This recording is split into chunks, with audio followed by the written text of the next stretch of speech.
Hello and welcome to the next vlog. This one's all about fitting nice new batteries and sorting out the alternator. So when we got the boat, the batteries in it, I had no idea how old they were, and since we've had it since 2019, then the chances are they're going to be getting towards the end of their life. So I took the advantage of replacing them while I had an offer on some batteries. So with disconnecting batteries, you just need to be very careful not to short anything out, so just being careful. This lead is to the bow thruster at the front, so that will still have 12 volts on it. I just need to make sure it's all tidied up.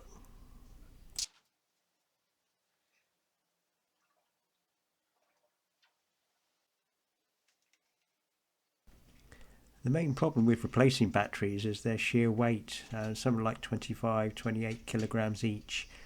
So they're pretty hefty things to move around, especially when you've got a lot of them and you have to shuffle them along. Some of these had rusted in as well, so it's quite a job to get them out. There you can see what it's like underneath.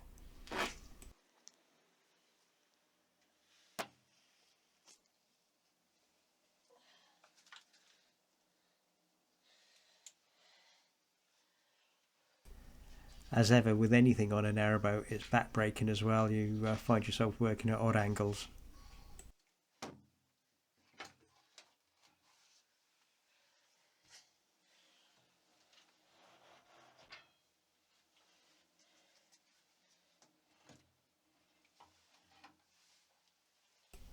Obviously, as these are old batteries, you need to be really careful with them, keep them upright. I've got gloves on as well as, just in case. Just need to be aware of that, they've got acid in them. There's never a good time to replace batteries, obviously, as the boat doesn't have any power while you're doing this, so no toilet or anything like that. So you just need to pick your moment.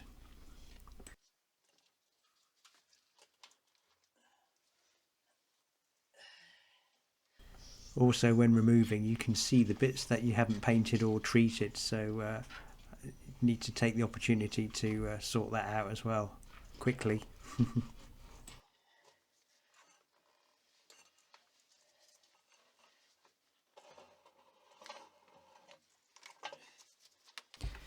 with all the batteries out, you can see where the rust is, so I just need to sort that out as well before I put the new batteries back in there.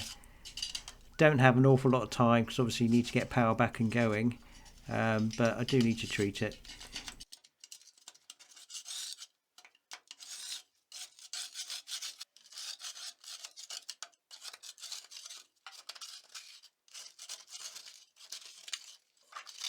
I'm not going to do a proper job because that takes too long. There you see I've just treated the boat itself, not the framework, because the batteries are going to sit in the frame, so I don't want them to sit on any rust treatment. I just put some insulating board underneath as well, and then pop the batteries back in carefully. These batteries are really good because they've got two terminals. They've got the usual stud terminal but also a screw thread, so it gives you more options on how to connect things up. What I'm going to do is use the screw terminals to link all the batteries up and just connect anything else using any studs, so it should make it a lot neater. I've also put labels on these so I know when they were fitted, and also I've given them a number, so leisure 1, 2, 3, 4, just in case I need to refer to them in the future.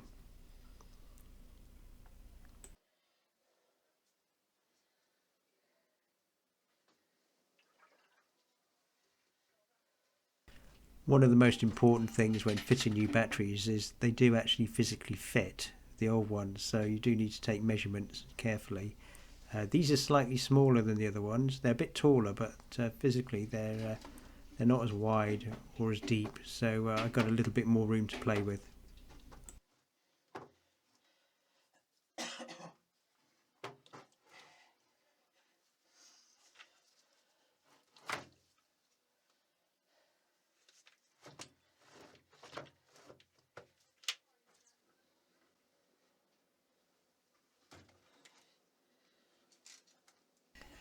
This is the last of the leisure batteries. I've got 4 of these, and then I've got like a metal spacer there where I can put my starter battery.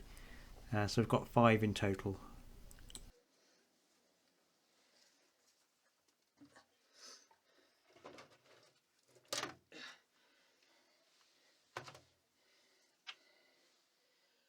Once you've fitted the batteries, you then need to remove the bungs which are in each of them before you start charging them. These are just in there for shipment, but they do need to be removed before you start using them. If you don't, actually sometimes they can just shoot out, they can pop off themselves, but you do need to remove them.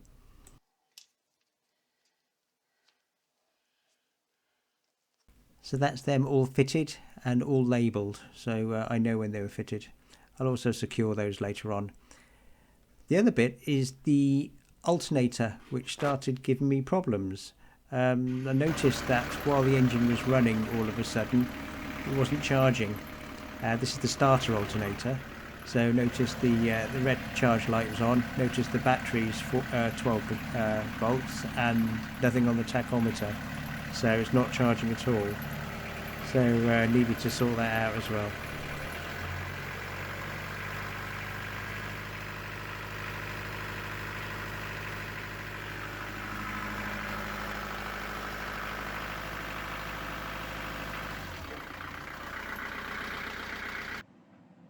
After various measurements, it did turn out to be the alternator itself that was giving trouble, and you can see why. I mean, it's has a lot of crud on it. It's original since when the boat was made in 2005, so it's a fair age now. So after sourcing another one, you can see the difference between them.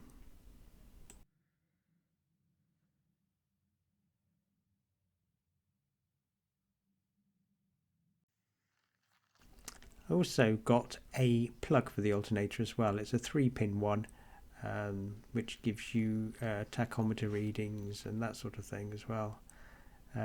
Just seemed prudent to give that a go since the plug was quite dirty.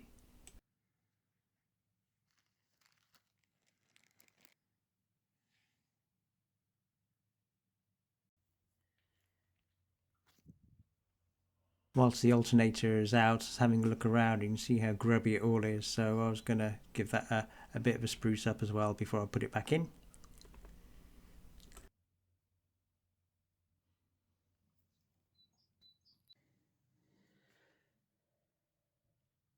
And there with the new alternator all in and all correctly wired up, and let's see if it works. So start it up. And looking up here, you can see it's a lot better now. We've got a charge voltage higher than 12, red lights off, and we've got a reading on the tachometer. So job done. So really pleased with that. This is all in preparation really, as we've got a cruise coming up. We're moving marina. We're moving up Chesterway. So just trying to make sure the boat's in tip-top condition. So yeah, see you in the next vlog.